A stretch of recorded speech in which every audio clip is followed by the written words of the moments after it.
Hello दोस्तों, आपके अपने YouTube channel AL big study में आप सभी का स्वागत है। आज से हम भारत का भूगोल पढ़ने जा रहे हैं, जिसमें हम देखेंगे सबसे पहला चैप्टर भारत का परिचय, इंट्रोडक्शन ऑफ इंडिया। तो सबसे पहले हम यही देख लेते हैं कि भारत के कौन कौन से नाम हैं।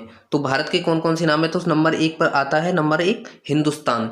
जो भारत का नाम हिंदुस्तान है वो फारसी लोगों के द्वारा दिया गया है और फारसी लोगों को ही हम ईरानी लोग भी कहते हैं। आगे देखते हैं इंडिया।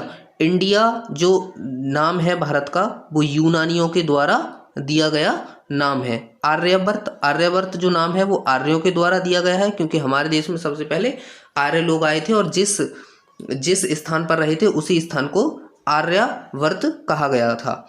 जम्बूद्वीप भारत का जो नाम है वो विष्णु पुराण में मिलता है।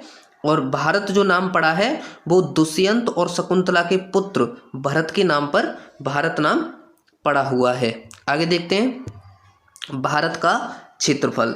जो भारत का क्षेत्रफल है वो 32,87,263 वर्ग किलोमीटर है, यानी कि भारत के पास इतना क्षेत्रफल है। यह जो क्षेत्रफल है विश्व का कुल क्षेत्रफल का जो है 2.43% है। यदि भारत का स्थान देखा जाए क्षेत्रफल की दृष्टि से तो विश्व में भारत का क्षेत्रफल की दृष्टि से 7वां स्थान पड़ता है। इसका मतलब यह है कि भारत से 6 देश हैं जो क्षेत्रफल की दृष्टि से बड़े हैं। तो हम विश्व के ऐसे 10 देश देखेंगे जो क्षेत्रफल की दृष्टि से बड़े हैं। तो सबसे पहले आता है विश्व का सब क्षेत्रफल की दृष्टि से सबसे बड़ा देश आता है रूस के बाद कनाडा के बाद यूएसए के बाद चीन के बाद ब्राज़ील के बाद ऑस्ट्रेलिया ऑस्ट्रेलिया के बाद आता है अपना प्यारा भारत। इसके बाद अर्जेंटीना के बाद कजाकिस्तान के बाद अल्जीरिया। तो ये वो विश्व के 7 सबसे बड़े देश हैं जो क्षेत्रफल की दृष्टि से अपना स्थान रखते हैं। यदि देखा जाए कि क्षेत्रफल की दृष्टि से विश्व का सबसे छोटा देश अगर देखा जाए तो वो देश है वेटिकन सिटी जो देश है वो क्षेत्रफल की दृष्टि से सबसे बड़ा देश, सबसे छोटा देश है। आगे देखते हैं कि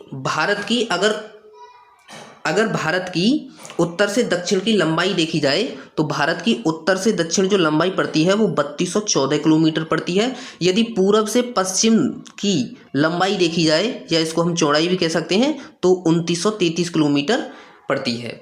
अगर भारत का अक्षांशीय विस्तार देखा जाए कि भारत का जो अक्षांशीय विस्तार है वो कहाँ से शुरू होता है और कहाँ पर खत्म होता है, क्योंकि हम जानते हैं कि अक्षांश के आधार पर भारत उत्तरी गोलार्ध में स्थित एक देश है।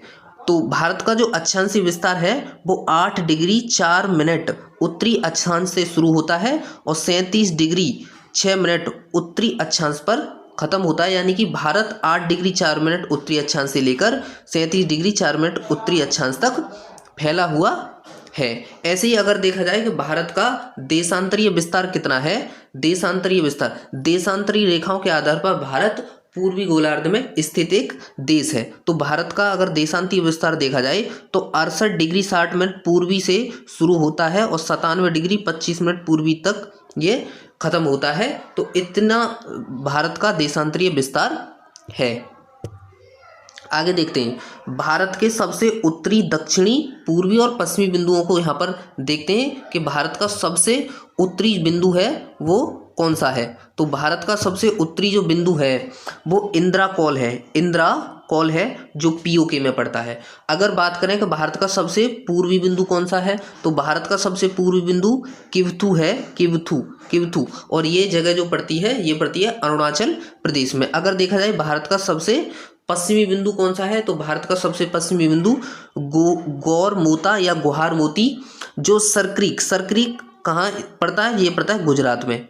अगर देखें हम कि भारत की मुख्य भूमि का मतलब यहाँ इस जगह पर देखें तो भारत का मुख्य भूमि का सबसे दक्षिणी बिंदु है वो कन्याकुमारी है और इसका एक अन्य नाम है कैप कॉमोरिन।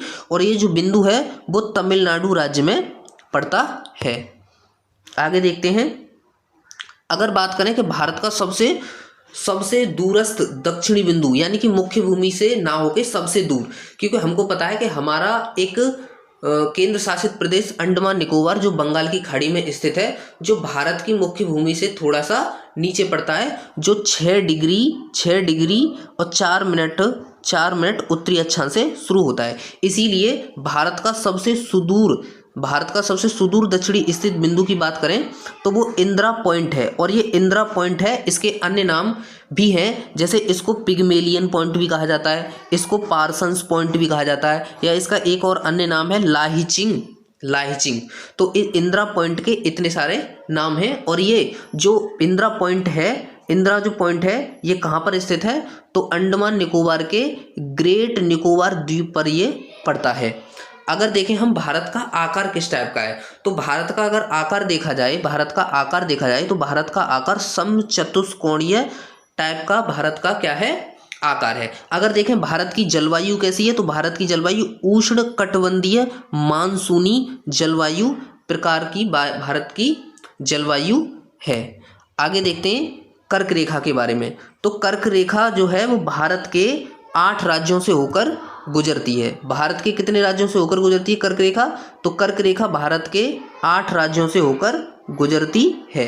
कितने राज्य हैं, 8 राज्य। तो वो 8 राज्य कौन कौन से हैं उनकी हम बात करेंगे। सबसे पहले देखेंगे गुजरात से होकर गुजरती है, गुजरात के बाद ये राजस्थान में एंटर करती है, राजस्थान के बाद मध्य प्रदेश में जाती है, मध्य प्रदेश के बाद छत्तीसगढ़, छत्तीसगढ़ के बाद झारखंड, झारखंड के बाद पश्चिम बंगाल, पश्चिम बंगाल के बाद त्रिपुरा, त्रिपुरा के बाद मिजोरम। ये 8 राज्य हैं जो कर्क रेखा यहाँ से गुजरती है।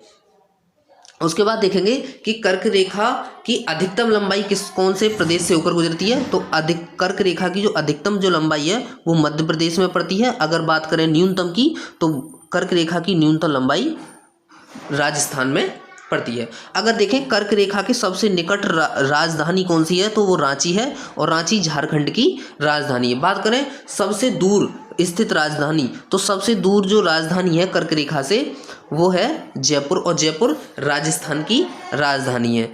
अगर बात करें कर्क रेखा के उत्तर में कौन कौन सी राजधानी है, तो कर्क रेखा के उत्तर में 3 राजधानियां पड़ती हैं, और उन राजधानियों के जो नाम हैं वो हैं जयपुर, अगरतला और आइजोल। यानी कि ये 3 जो हैं वो तो पड़ती हैं कहाँ पर, उत्तर में। बाकी कितनी बची भाई, 8 राज्यों से होकर कर्क रेखा गुजरती है, तो बाकी बची 3 घटा देंगे वहाँ से तो बची 5, यानी कि 5 राजधानियाँ हैं। वो तो किस में स्थित हैं, वो है दक्षिण में। किसमें, दक्षिण में स्थित है, दक्षिण में। और ये 3 उत्तर में पड़ती हैं।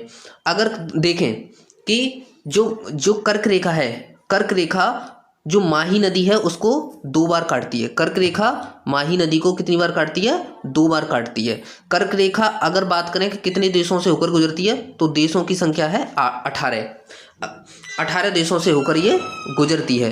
कर्क रेखा 3 महाद्वीपों से होकर गुजरती है। कर्क रेखा कितने महाद्वीपों से, 3 महाद्वीपों से। नंबर 1 उत्तरी अमेरिका, फिर अफ्रीका और फिर एशिया।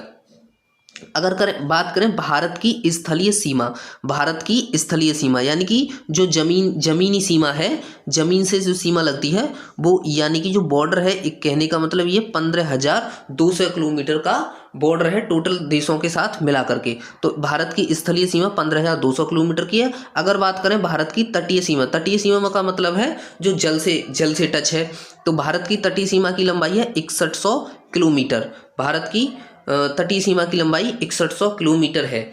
यदि इस तटीय सीमा में हम द्वीपों को जोड़ दें, द्वीपों को मतलब जैसे लक्षद्वीप की सीमा को जोड़ दें, या अंडमान निकोबार की सीमा को जोड़ दें, दमन द्वीप की सीमा को जोड़ दें, पुदुचेरी की सीमा को जोड़ दें, यानी कि द्वीपों के सहित अगर देखी जाए तो ये 7516.6 किलोमीटर की हो जाती है अगर द्वीपों को जोड़ दिया जाए। आगे देखते हैं। अगर आगे देखें तो भारत की मानक समय रेखा है वो 5 राज्यों से होकर गुजरती है। भारत की मानक समय रेखा का यहाँ से अर्थ ये है कि भारत का जो समय है वो किस पर डिपेंड है, वो भारत की मानक समय रेखा है। और भारत की मानक जो समय रेखा है वो 82.5 डिग्री पूर्वी है, उसी को भारत की मानक समय रेखा मान लिया गया है। तो अगर भारत की मानक समय रेखा की बात करें तो ये 5 राज्यों से होकर गुजरती है। सबसे पहले उत्तर प्रदेश, फिर मध्य प्रदेश, उसके बाद छत्तीसगढ़ के बाद उड़ीसा के बाद आंध्र प्रदेश। आंध्र प्रदेश। तो कर्क रेखा व भारत की मानक समय रेखा 82.5 डिग्री पूर्वी एक दूसरे को काटती हैं, और जिस जगह पर काटती हैं या जिस राज्य में काटती हैं उस राज्य का नाम है छत्तीसगढ़। ये इम्पोर्टेंट है, बहुत ज़्यादा इम्पोर्टेंट है कि कौन सी राजधानी जो है उस पर काटती है। आगे देखेंगे, आगे देखते हैं कि भारत का समय लंदन के समय से कितने घंटे आगे है।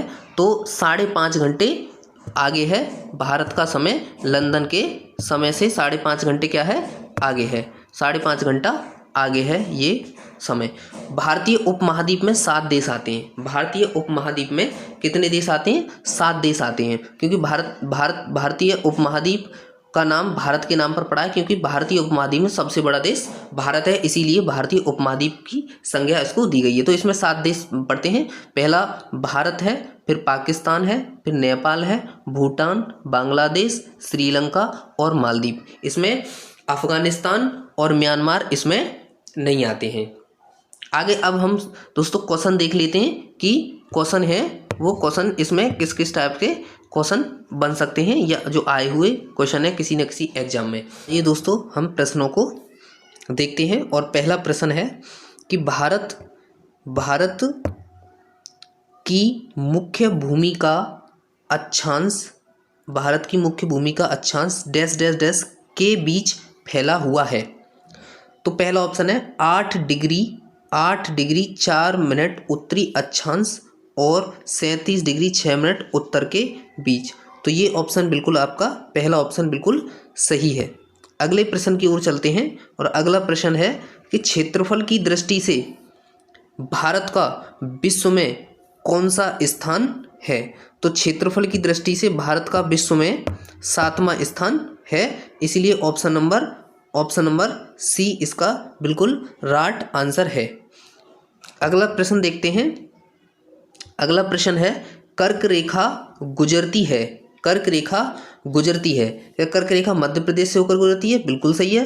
त्रिपुरा से होकर गुजरती है? बिल्कुल सही है, त्रिपुरा भी बिल्कुल सही है। सी ऑप्शन है मिजोरम, बिल्कुल सही है, यानी कि तीनों राज्यों से होकर कर्क रेखा गुजरती है, इसलिए ऑप्शन नंबर डी इसका बिल्कुल राइट आंसर है। अगला क्वेश्चन देखते हैं। अगला क्वेश्चन है कि भारत का सुदूर दक्षिणी बिंदु है, यानी कि सुदूर का मतलब है जो मुख्य भूमि से नहीं, मुख्य भूमि से दूर, सबसे दूर स्थित है, तो वो है इंदिरा पॉइंट जो पड़ता है ग्रेट निकोबार पर। तो ऑप्शन नंबर सी इसका बिल्कुल सही आंसर है। इससे अगले प्रश्न की ओर चलते हैं, और अगला प्रश्न है कि भारत के राज्यों का निम्नलिखित में से कौन सा एक युग्म सबसे पूर्वी और सबसे पश्चिमी राज्य को इंगित करता है।